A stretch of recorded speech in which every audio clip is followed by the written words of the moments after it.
Hello everyone, welcome to our channel The Success Master. তোমরা সবাই কেমন আছো? আশা রাখছি সবাই খুব ভালো আছো। আমি সুস্মিতা, আমি আজকে তোমাদের জন্য ইংলিশ প্যারাগজি থেকে আরেকটি ক্লাস নিয়ে এসেছি প্র্যাকটিসের 3। আজকে ক্লাসের মধ্যে 30টা এমসিকিউস নিয়ে ডিসকাস করব। ইংলিশ প্যারাগজি প্রতিটা টপিকের কনসেপ্ট ক্লাস আমি আগে করিয়েছি। যারা সেই ক্লাসগুলি দেখোনি, তোমরা আগে সেই ক্লাসগুলি দেখে নিতে পারো, তারপর এসে প্র্যাকটিস করতে পারো। তাহলে তোমাদের অনেকটা ইজি হবে এবং অনেকটাই হেল্পফুল হবে। আর তার আগে আরও 2টা প্র্যাকটিস সেটও আমি করিয়েছি। আর আজকে হলো প্র্যাকটিস সেট 3। এখন তাহলে দেরি না করে আজকের ক্লাসটা আমি শুরু করছি। So first one, which of the following R productive skill? এখান থেকে কোনটা প্রোডাক্টিভ স্কিল? তো আমাদেরকে জানতে লাগবে প্রোডাক্টিভ স্কিলটা কী। যে আমরা যে প্রডিউস করি, আমাদের কয়টা ল্যাঙ্গুয়েজ স্কিল রয়েছে? 4টা রয়েছে, LSR W, listening, speaking, reading and writing. তার মধ্যে থেকে লিসেনিং স্কিল অ্যান্ড রিডিং স্কিলটা কি? এটা হলো যে রিসেপটিভ স্কিল, কারণ আমরা রিসিভ করে থাকি। এখন ধরো তোমরা যে আমি যে কথা বলছি, আমি হলাম স্পিকার, তোমরা শুনছো, তোমরা হলে লিসেনার। তোমরা যে লিসেন করছো, লিসেন করে জিনিসটা বুঝতে পারছো, তোমরা কী করছো? এটা রিসিভ করছো। আমি যে ইনফরমেশানগুলি তোমাদেরকে আমি সেন্ড করছি, সেই ইনফরমেশানগুলি তোমরা রিসিভ করছো। তার জন্য লিসেনিং স্কিলটা হলো receptive skill. Same as well as reading. এখানে যে লেখাগুলি আছে, তোমরা রিডিং পড়তে পারছো, রিডিং পড়ে সেখান থেকে তোমরা ইনফরমেশানটা রিসিভ করছো। তার জন্য রিডিং স্কিলটাকেও রিসেপটিভ স্কিল বলা হয়। অন্যদিকে স্পিকিং অ্যান্ড রাইটিং হলো কি? প্রোডাক্টিভ স্কিল, কারণ এই দুইটা কি? প্রডিউস করা হয়। ফর এক্সাম্পল, এখন আমি কথা বলছি, স্পিক করছি, আমি যে স্পিক করছি একটা সাউন্ড বেরোচ্ছে, আমি প্রডিউস করছি, সাউন্ডটা প্রডিউস করছি। তো তার জন্য এটাকে কি বলা হয়? Productive skill. তাই এটাকে এক্সপ্রেসিভ স্কিলও বলা হয়, মানে কথার মাধ্যমে, লেখার মাধ্যমে প্রডিউস করা হয়, এক্সপ্রেস করা হয়। তার জন্য স্পিকিং আর রাইটিংকে যে প্রোডাক্টিভ স্কিল, এক্সপ্রেসিভ স্কিল বলা হয়। তাহলে স্পিকিং আর রাইটিং, এটা যে অপশানে থাকবে ওইটাই হবে কারেক্ট আনসার। কোথায় রয়েছে? এই যে speaking and writing, option number ডিতে। সো অপশান নাম্বার ডি হবে এটা কারেক্ট আনসার। প্রোডাক্টিভ স্কিল হলো স্পিকিং অ্যান্ড রাইটিং, কারণ এগুলি প্রডিউস করা হয়। Next, 62. Functional grammar. Functional grammar puts emphasis on. Functional grammar কিসের মধ্যে যেটা এমফাসাইজ করে? স্ট্রাকচারস, কনটেক্সট, রুলস না ওয়ার্ড ক্লাসেস। ফাংশনাল গ্রামার কি? ফাংশনাল গ্রামার হলো আমরা ডে টু ডে লাইফের মধ্যে ডেলি বেসিসে যে ল্যাঙ্গুয়েজটা, যে গ্রামারগুলি ইউজ করি, সেটাই হলো ফাংশনাল গ্রামার, যেটার মধ্যে কোনো রুলসের প্রয়োজন হয় না, যেটার মধ্যে কোনো যে ট্রেডিশনাল মেথড বুকের উপর ডিপেন্ড করে হয় না। তো তার জন্য এটা রুলস হবে না, স্ট্রাকচারস হবে না, ওয়ার্ড ক্লাসেসও হবে না। কি হবে? কনটেক্সট। ফাংশনাল গ্রামার কিসের উপর depend? Context. Option number B, context. Next, 63 number, English is the link language in India because. English হলো ইন্ডিয়ার লিঙ্ক ল্যাঙ্গুয়েজ। কেন? তার কারণ হলো English is taught in school and colleges. Most books, journals, magazines are written in English. English helps the young to get jobs in IT sector. India has multilingual and multicultural settings. So correct answer কি হবে? India has multilingual and multicultural settings. এই যে ইংলিশটা কি? ইংলিশটা হলো ইন্ডিয়ার মধ্যে লিঙ্ক ল্যাঙ্গুয়েজ। কেন লিঙ্ক ল্যাঙ্গুয়েজ? আমাদের ইন্ডিয়াটা কি? Diverse country. এখানে বিভিন্ন ধরনের মানুষ বিভিন্ন ভাষা বলে, বিভিন্ন খাবারের দিক থেকে আলাদা, ড্রেসের দিক থেকে আলাদা, কালচারের দিক থেকে আলাদা, রিলিজিয়নের দিক থেকে আলাদা। সবাই একসাথে এত আলাদা হয়ে সবাই একটা কান্ট্রির মধ্যে থাকে। সবার পরিচয় কি? ইন্ডিয়ান। আমরা হলাম ইন্ডিয়ান। তো আমাদের ইন্ডিয়ার মধ্যে এতগুলি ভাষা রয়েছে, এত কালচার রয়েছে, এত রিলিজিয়াস রয়েছে। সবগুলি ভাষা জানা, সবার কালচার, রিলিজিয়াস জানাটা আমাদের পক্ষে সম্ভব না। আমরা যে কোথাও যাই, ধরো এখন আমি আছি ত্রিপুরাতে, আমি এখন হায়দ্রাবাদ গেলাম, এখানে গিয়ে আমি তেলেগু ল্যাঙ্গুয়েজটা আমি পারি না। বা এখন আমি দিল্লিতে গেলাম, দিল্লির সেই লোকাল ল্যাঙ্গুয়েজটা আমি পারি না। বা আমি এখন কাশ্মীর গেলাম, কাশ্মীরের লোকাল ল্যাঙ্গুয়েজ আমি পারি না। তাহলে আমি কী করবো? এতগুলো ল্যাঙ্গুয়েজ রয়েছে, একটা মানুষের পক্ষে সবগুলি ল্যাঙ্গুয়েজ জানা তো পসিবল না। তার জন্য ইংলিশটা লিঙ্ক ল্যাঙ্গুয়েজ হিসাবে কাজ করা হয়। অন্য কোনো ল্যাঙ্গুয়েজ না জানলেও সেটা ইংলিশে আমি কনভারসেশন করতে পারবো, কমিউনিকেট করতে পারবো। কারণ ইন্ডিয়া হলো মাল্টিলিঙ্গুয়াল, অনেকগুলি ভাষা রয়েছে, মাল্টিলিঙ্গুয়াল এবং মাল্টিকালচারাল সেটিং। তার জন্য ইংলিশটা অ্যাজ এ লিঙ্ক ল্যাঙ্গুয়েজ হিসাবে কাজ হয় ইন্ডিয়াতে। তার জন্য কী হবে? Option number D.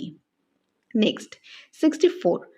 Learning of using cohesive device is a subskills of listening, speaking, reading and writing. তো কারেক্ট আনসার কি হবে? কারেক্ট আনসার হলো writing. Learning use of cohesive device কিসের সাবস্কিল? রাইটিং এর। Option number D. 65. Writing is representation of speech. Writing কিসের representation of speech? Graphical, phonetical, morphological, theoretical. Correct answer graphical. Graphical কিসের representation? যে রাইটিংয়ের কারণ রাইটিংয়ের যে অ্যাসপেক্টসই ছিল কী ছিল? Graphical aspects of language. তো অপশান নাম্বার এ হবে এটা correct answer. 66 which of the following are receptive skill? এখান থেকে রিসেপটিভ স্কিল কোনটা? আমি একদম প্রথমে আজকে ক্লাসে প্রথমেই আমি কিন্তু বলে দিয়েছি কোনটা কোনটা রিসেপটিভ স্কিল এবং কোনটা হবে প্রোডাক্টিভ স্কিল। তো রিসেপটিভ স্কিল কোনগুলি? LSRW থেকে রিসেপটিভ স্কিল হলো লিসেনিং আর রিডিং। তাহলে কারেক্ট অপশান কি হবে? এই যে option number D, listening and reading, option number D. Next রয়েছে 67 reading non detail text facilities reading extensive, intensive, intuitive কোনটা হবে? যে রিডিং নন ডিটেল, ডিটেল কোনটা, নন ডিটেল কোনটা? তো এক্সটেন্সিভ আর ইন্টেন্সিভ থেকেই হবে। তো তার মধ্যে এক্সটেন্সিভ কোনটা আর ইন্টেন্সিভ কোনটা? এক্সটেন্সিভ হলো নন ডিটেল আর ইন্টেন্সিভ হলে হবে ডিটেল। তো এখানে নন ডিটেল মেনশন করাতে কি হবে? অপশান নাম্বার এ এক্সটেন্সিভ। এক্সটেন্সিভ হলো নন ডিটেল, ইন্টেন্সিভ হলো detail. Next, 68.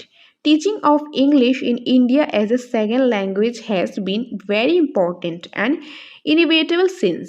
India is a multilingual nation. Indian language books are mostly written in English. English is a foreign language. English is a link and international language. তো correct আনসারটা কি হবে? Correct আনসারটা হবে English is a link and international language. আর এটা কেন সেটা আমি জাস্ট একটু আগেই বললাম। So option number D. 69. Chorus reading. In teaching, a poem is done usually before introducing the poem, after the introduction, during teaching the lesson, at the end of the lesson. Correct answer at the end of the lesson. Chorus reading কখন হয়ে থাকে? যে পোয়েমের ক্ষেত্রে poem যখন পড়াবো তখন chorus reading হয়। কখন হয়? এন্ড অফ দ্য লেসন, লেসনের এন্ডে। So option number D. 70. Which is not subskill of speaking? এখান থেকে কোনটা সাবস্কিল নয়? কিসের? স্পিকিংয়ের সাবস্কিলস নয়। কোনটা হবে? তো কারেক্ট আনসারটা হবে ইনএফিসিয়েন্সি। এই যে অ্যাকিউরেসি, ফ্লুয়েন্সলি, ন্যাচারালিটি বা ক্লিয়ারিটি, এই সবগুলো হলো স্পিকিং স্কিলের সাবস্কিল, কিন্তু ইনএফিসিয়েন্সি স্পিকিং স্কিলের সাবস্কিল নয়, কারণ একে নট মেনশন করা হয়েছে। So option number A. 71 রয়েছে learning a language means. Learning a language means কী কী অপশান রয়েছে? Learning all the skills of language, learning and using language skill in situation appropriate, learning to speak fluently in public, writing good books in that language. যে আমরা একটা language শিখলাম, সেই language শেখার যে মানেটা, সেটা মানেটা কি? ল্যাঙ্গুয়েজ শেখার মানেটাই হলো যে কোনো একটা ল্যাঙ্গুয়েজ শিখলাম, কোথায় কি ইউজ করতে লাগবে সেটা আমাদের জানতে লাগবে। যে এখন আমি ল্যাঙ্গুয়েজ শিখলাম বলেই আমি একটা যে কথা বললাম, ল্যাঙ্গুয়েজটা বললাম, এরকম না। সিচুয়েশান বুঝে, সিচুয়েশানে অ্যাপ্রোপ্রিয়েট আমাদেরকে ল্যাঙ্গুয়েজটা ইউজ করতে লাগবে, কোথায় কি ইউজ করব। ফর এক্সাম্পল, তোমরা ভাষা তো জানো, এখন আমরা ভাষাটা জানি, ফ্রেন্ডের সাথে যেভাবে কথা বলবো নিশ্চয়ই আমরা প্যারেন্টসের সাথে বা আমাদের টিচারদের সাথে এরকমভাবে বলবো না, বা একটা ইন্টারভিউ দিতে গেলে যেরকম কমিউনিকেশন আমাদের থাকবে, নর্মালি আমরা ফ্রেন্ডের সাথে বাড়িতে কথা বলি এরকম থাকবে না। তো সিচুয়েশানে অ্যাপ্রোপ্রিয়েট আমরা ল্যাঙ্গুয়েজটা ইউজ করবো, ওইটাই হলো learning and language means. So option number B হবে এটা correct answer, option number B. Next রইল 72 number. Studying English as a second language will help us to speak like the English, to read Shakespeare and other poets, to know their culture, to open window to the knowledge of the world, to go around the world as tourist without problems. তো correct আনসারটা কি হবে? এখানে যে appropriate আনসারটা হবে to open window to knowledge of the world. Okay, একটা উইন্ডোটা কি ওপেন করতে লাগবে, কিসের জন্য? যাতে ওয়ার্ল্ডের নলেজ আমরা জানতে পারি, যে আমরা English as a second language কেন শেখাটা ইম্পর্টেন্ট, যাতে আমরা ওয়ার্ল্ডের বিভিন্ন জিনিস, বিভিন্ন ইনফরমেশান, বিভিন্ন নলেজ আমরা জানতে পারি। So option number C. Next 73 number. which is not a guiding principle of NCF 2005. তো এখান থেকে কোনটা অ্যাকর্ডিং টু NCF 2005 এর গাইডিং প্রিন্সিপাল নয়? তো কারেক্ট আনসারটা হবে ensuring children providing job opportunity, option number B. 74. Identify the statement which is not true. এখান থেকে আইডেন্টিফাই করতে লাগবে কোন স্টেটমেন্টটা এখানে সত্যি নয়, ট্রু নয়। তো এখানে কারেক্ট আনসারটা হবে English hardly fine it plays at the center of the all international activities, option number D. আমি ডাইরেক্ট আনসারটাই বলে দিলাম, বাকি অপশানগুলো আমি পড়ছি না। সো অপশান নাম্বার ডি হবে এটা correct answer. 75. Learning is effective when the learners in the classroom are found in quiet, interactive, passive, very slow preparing their lessons. তো কারেক্ট আনসার হবে ইন্টারেক্টিভ। অফকোর্স ইন্টারেক্টিভই হবে। লার্নিং ইজ ইফেক্টিভ, লার্নিং তখনই effective হবে যখন লার্নার্সরা ক্লাসরুমের মধ্যে interactive থাকবে। যে টিচার বলবে, ধরো টিচার বললো স্টুডেন্টে শুনলো, স্টুডেন্টে বললো টিচার শুনলো, টু ওয়ে কমিউনিকেশন হবে, ইন্টারেক্টিভ হবে, তবে ক্লাসরুমটা ইফেক্টিভ হবে, ক্লাসরুমটা অ্যাট্রাকটিভ হবে, আর স্টুডেন্টরাও ভালোভাবে জিনিসটা শুনতে পারবে, শিখতে পারবে। So option number B interactive. 76. Reading stories, novels, comics and cartoons facilitates reading, intensive, extensive, loud, shadow. তো কারেক্ট আনসার কী হবে? কারেক্ট আনসার হবে এক্সটেন্সিভ। এক্সটেন্সিভ কোনো একটা স্টোরি পড়লাম, নোভেল পড়লাম, কমিক পড়লাম, কার্টুন পড়লাম, এগুলি পড়ে কি একটা আউট অফ প্লেজার আমরা এগুলি পড়লাম। তো এগুলি কোন রিডিং টাইপসে আসে? Extensive reading. Option number B extensive reading. Next, 77. Generalization and organization of ideas, sequencing, cohesion, then use of vocabulary are sub-skills of, এটা কিসের সাবস্কিল? যে কোনো একটা কিছুর আইডিয়াটা অর্গানাইজ করা, সিকোয়েন্স মেনটেন করা, সুন্দর করে সাজানো গোছানো, ভোকাবুলারি ইউজ করা, কিসের সাবস্কিলস?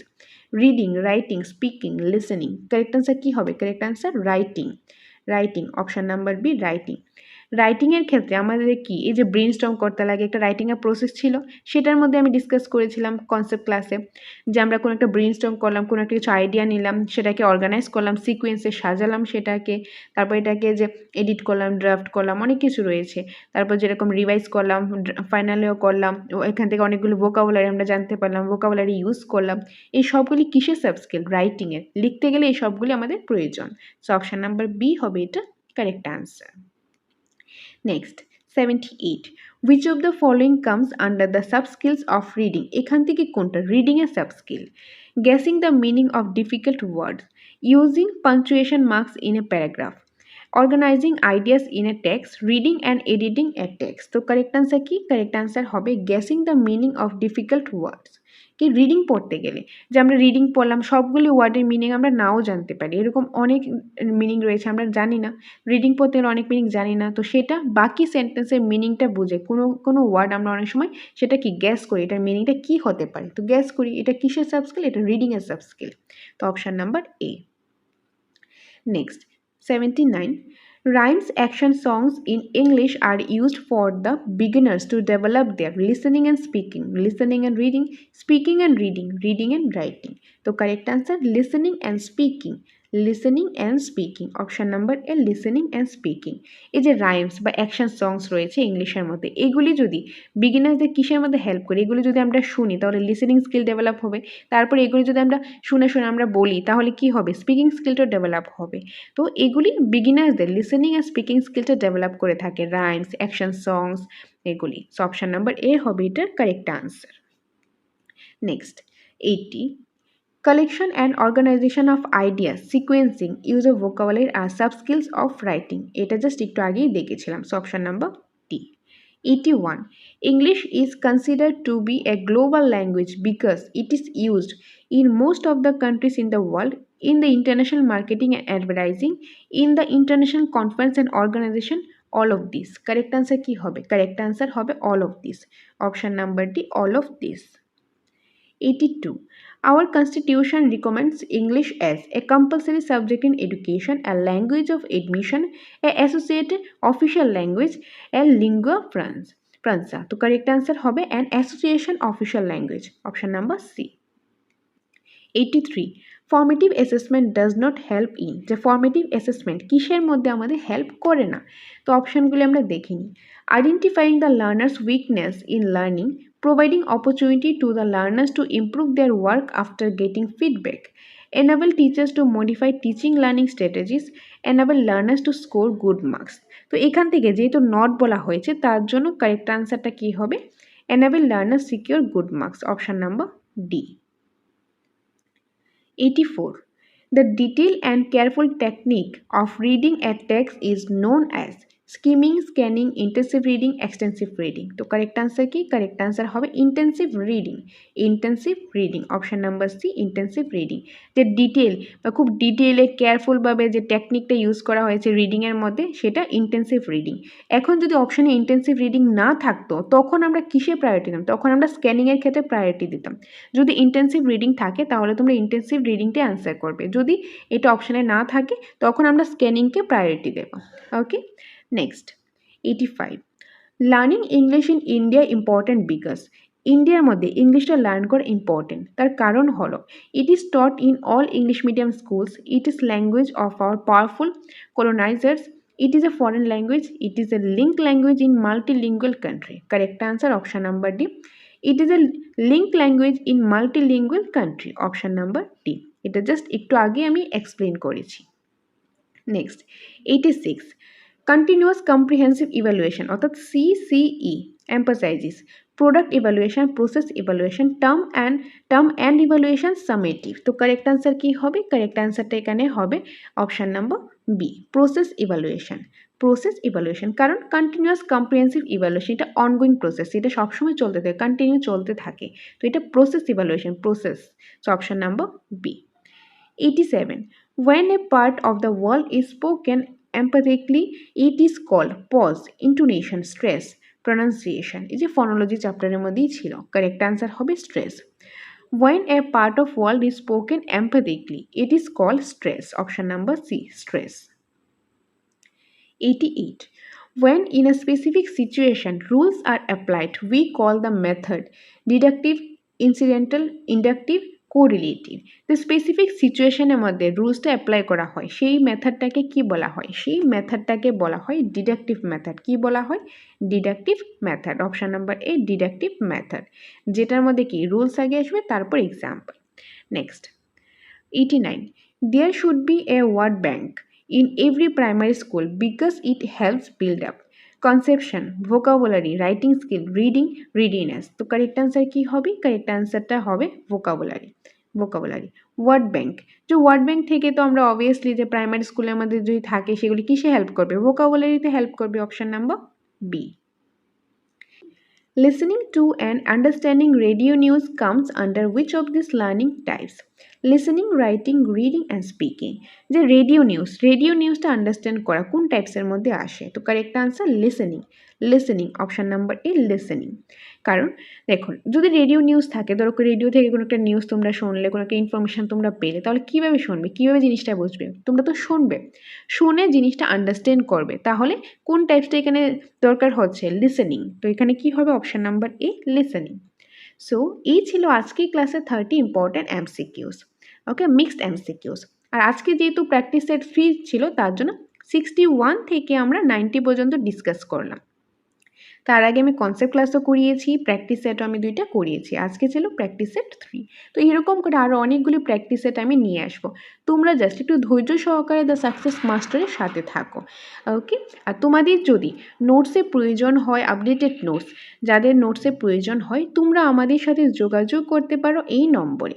আমাদের এখানে টেট 1, টেট 2 এবং এসটিজিটি সম্পূর্ণ নোটসটা অ্যাভেলেবেল রয়েছে অ্যাকর্ডিং টু সিলেবাস, একদম আপডেটেড নোটস, নতুন notes, concept plus MCQ and question answer রয়েছে।